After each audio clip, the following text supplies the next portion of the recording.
Hello, and shortly I will be reading a creepypasta called Forgotten Red, submitted to me by PlatinumHand31. A link to his account will be in the description. I know a lot of these stories say that they're true, but apparently this one actually is true, and I will have pictures at the end of the video to prove it. So please enjoy. One day I was walking home from a friend's house after his birthday party had ended. I could have taken a shorter route home, but instead I decided to take the long way past the liquor store. I still regret that decision to this very day. Upon making it to the store, I noticed something sitting between the sidewalk and the street. It was near the gutter. Upon leaning my head over a few inches, I found that the object appeared to be a red Game Boy game cartridge. As there was only one red-colored cartridge that I had ever seen in my life, I ran over to it. Much to my excitement, it was a copy of Pokemon Red. However, the game seemed to be in pretty bad shape, with its ripped label and slightly cracked case.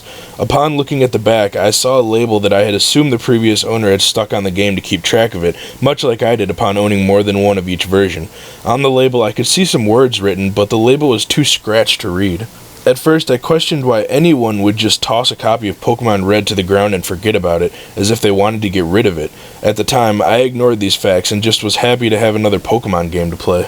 As I returned home, I quickly ran into my room and grabbed my Game Boy Advance SP from my dresser. I inserted the battered game into the system and hit on, so that I may relive a classic game from my past. As the game started, I saw the traditional opening scene and title screen as a wave of nostalgia blew across my body. I entered the usual menu and proceeded to click New Game, or so I was. However, the button did nothing.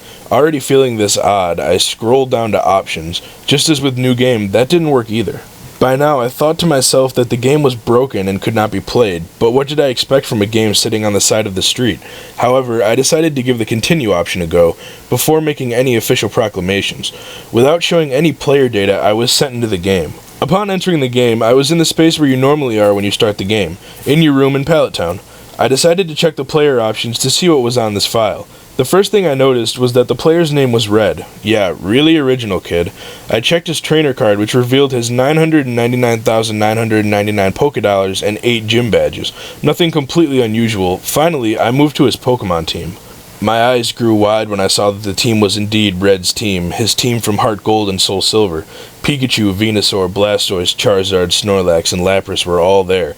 Interestingly, Lapras only had 3 moves, and one of them was Surf. Having enough of this, I decided to go downstairs to see if everything was normal. I walked over to my mom, expecting to see the usual text, however, it was indeed different. "Oh, Red, Professor Oak is looking for you. He wants to give you something for your victory in the league." Victory at the league? Did I already win? This definitely seemed like a hacked game at this point, but I was just getting started and wanted to explore more. I walked outside into a normal Pallet Town and walked into Oak's lab. As I stepped in, my character walked up to him without me controlling him, like at the beginning of the game when he brings you there. At this moment, Oak just went on about how he was proud of me and all that jazz until he finally gave me an item, HM0. Quickly checking my items, I only had the HM, so I booted it up. It contained Waterfall. However startled by the unexpected HM, I felt that it must have been part of the hack, so I continued on. I remembered that my Lapras had a free space, so I taught him the move. Upon leaving the lab, I walked up toward Route 1, only to find it blocked off by cut trees. Knowing that there was another way out of Pallet Town, I ventured to the bottom to the water. I went to my party and chose to surf on my Lapras. Shortly after I began to surf down, I saw what appeared to be 2 sideways water tiles replacing the game's border to the left. I moved over toward them only to realize that I could not pass. After a small amount of thinking, I decided to see what Waterfall would do. After using the move, I was able to pass over the tiles and venture westward into a new area. The path I followed was very linear for about a minute before I was told to surf north. Shortly after that, I found myself in what I could easily recognize as New Barktown in Johto. Now I know what you're all thinking, what's so creepy about this story? The hacker edited part of the Johto region into red version, so what? Just wait for it. I decided to explore the devamped town to judge it for detail, only to realize that none of the buildings had working warps. Disappointed that the hacker had seemed to forget the warps in the town, I decided to continue west onto Route 29, or so I believed I would. What I think was one step away from entering the route, my controls locked. I soon saw what appeared to be the sprite of Gold, except in Game Boy Color monochrome, just as the rest of the town. He simply spoke these words. "Why are you here?" Just then, a battle initiated on the other side of the screen. I saw the monochrome spirit of gold from the second-gen games, except he seemed angry. He sent out his Typhlosion, level 100, which immediately made me concerned as it had its sprite hacked in as well. But just as Gold had, he donned an angry look on his face.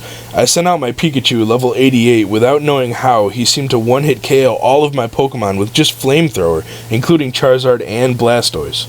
What surprised me even more was the lack of a whited out or blacked out text box. Instead, I returned to the overworld with another text box appearing. Why are you here? Why are you here? Why are you here? Get out! Just then, the screen cut to black. When it returned, I was floating in what appeared to be a black void, however my sprite was visible. I was unable to move at that point, so I decided to check my party to see if they were all still fainted. Upon opening the menu, my jaw dropped. Sure, my Pokemon were all at full health, but they had all decreased in level by 10, i.e. Pikachu at level 78. This began to worry me as I went to check my trainer card. Luckily, there was no disgusting sprite change at this point, as I had expected, and everything looked normal until I looked at my badges. To my dismay, I now only had 7 badges, and the 8th was replaced by a bloody letter Y. Upon returning to the overworld, it seemed as the black background had been replaced by Route 1, or so it appeared to be. In reality, it was shaped like good old Route 1, however the borders were now replaced by Lavender Town tombstones and the entire route had the palette of Lavender Town as well. Nervously, I walked upward and through the tall grass, half expecting the Marowak ghost to appear.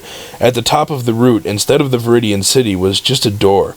No, not attached to a building, just a standalone door. Seeing as the way up to Viridian was blocked the same way as Route 1 was from the beginning, I had no choice but to enter the door. The moment I warped into the new dark room, a text box appeared. Lapras fainted. Instantly, flashbacks to reading that lost silver creepypasta were coming back, but I regained composure and checked my trainer card again. Once again, everything seemed normal until I checked my badges. Now I had 6 badges, the 7th had been replaced by another bloody letter A. Remembering that my Lapras had fainted, I checked my Pokemon. To my horror, Lapras was no longer there, and just as before, my remaining team had leveled down another 10 levels. As I continued to play through this game, I continued to enter new rooms. My Pokemon continued to faint, and survivors continued to decrease in level, and my gym badges continued to disappear, that is, until I reached the end. Upon entering that last room, the process that I had become familiar with happened again on my second-to-last Pokemon. Venusaur fainted. I checked my usual data, now realizing that I only had Pikachu left at level 8. This seemed very discouraging towards any possible good ending to this freaky little game I was playing. Just as before, I checked my badges. They were now all gone and spelled out 2 4-letter words. Stay away. My heart was now racing, and I was desperately trying to bring myself to shut off the game, but to no avail, as if something wasn't letting me turn it off. I was now in the normal Hall of Fame room, but I was able to free roam in it. Upon walking to the top of the room, I realized that it began looping, as if I was walking through an endless hallway. After about 5 minutes of walking, I reached a downwards ladder, which was the only way out, so I took it. I was now in New Barktown again. Without taking a step, I was immediately facing Gold. He spoke. I said, "Get out!" The battle began, each of us now with 1 Pokemon, him seeming even angrier than before. Suddenly, he sent out a Ho-Oh, level 255. I sent out all I had left, Pikachu, now level 1. His Ho-Oh seemed to have more of an evil grin than an angry face, but I think I knew why. I had no items, I could not run, and I had no other Pokemon. I could only select Fight. My fate was sealed when it was shown to me that my Pikachu didn't have any moves left. Ho-Oh used Sacred Fire. As the obvious states, Pikachu fainted after 1 hit, but fainted isn't how the game said it. Pikachu died. As this message appeared, a distorted fainting cry from my yellow version Pikachu played as if he was dying slowly from the fire. However, after that, I still didn't black out. My trainer sprite appeared on screen again and I was given the battle options. I chose the only thing I could choose, Fight. Just like Pikachu, I had no moves. Ho-Oh used Blast Burn. As the move hit, the screen began to turn red as an extremely high-pitched sound that sounded like screaming started to play. I couldn't take it anymore and managed to turn the game off. I grabbed a sledgehammer from the garage and proceeded to walk to the city dump. However, once there, I remembered the label on the back of the game. Upon looking at the torn label on the back of the cartridge again, I actually could read it. Stay away. I tossed the game to the ground and smashed it with the sledgehammer until I couldn't recognize it as a game anymore, then hit it again for good measure. From that day forward, I promised to never play another used game ever again. However, at the same time, I don't think I could remember the first generation of Pokemon as the flawless time that I once did. I am also now afraid of battling Red on my Heart Gold version, fearing that his sprite would come back to kill Gold, or at least my player in his place. It has been well over a year since I wrote this story. I can't believe I didn't add this tidbit of information. When I posted this story on other websites, I admitted that the entire part about smashing the game was a lie. I did that so that people wouldn't constantly ask me questions about the game, because everything in this story, the game and its contents, is completely true. Don't believe me? Fine. Here's the pictures.